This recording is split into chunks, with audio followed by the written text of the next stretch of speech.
সম্মেলনে যোগ দিতে ভোর থেকে সোহরাওয়ার্দী উদ্যানে আসতে শুরু করেন দলের কাউন্সিলর, দর্শনার্থী ও বিদেশি অতিথিরা।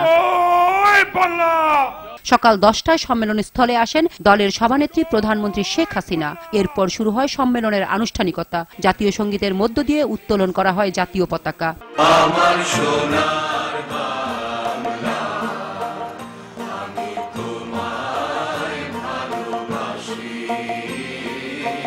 দলীয় সঙ্গীত পরিবেশনের পর ওড়ানো হয় শান্তির প্রতীক পায়রা।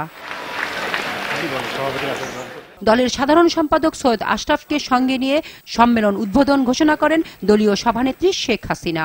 উপস্থিত বাংলাদেশ আওয়ামী লীগের সমগ্র জেলা, উপজেলা, ইউনিয়ন, ওয়ার্ড থেকে শুরু করে সমগ্র বাংলাদেশ থেকে আগত কাউন্সিল এবং কাউন্সিলর ও ডেলিগেট ভাই বোনেরা, প্রবাস থেকে আগত সমস্ত আমাদের আওয়ামী লীগের আওয়ামী পরিবারের সদস্যবৃন্দ এবং আমাদের বিদেশি অতিথিবৃন্দ, আমি এই সম্মেলনের শুভ উদ্বোধন ঘোষণা করছি। এরপর পরিবেশন করা হয় বর্ণাঢ্য সাংস্কৃতিক অনুষ্ঠান। সাংস্কৃতিক অনুষ্ঠান শেষে গ্রহণ করা হয় শোক প্রস্তাব। সকল নরনারী। এরপর দলের নেতারা ভাষণ দেন।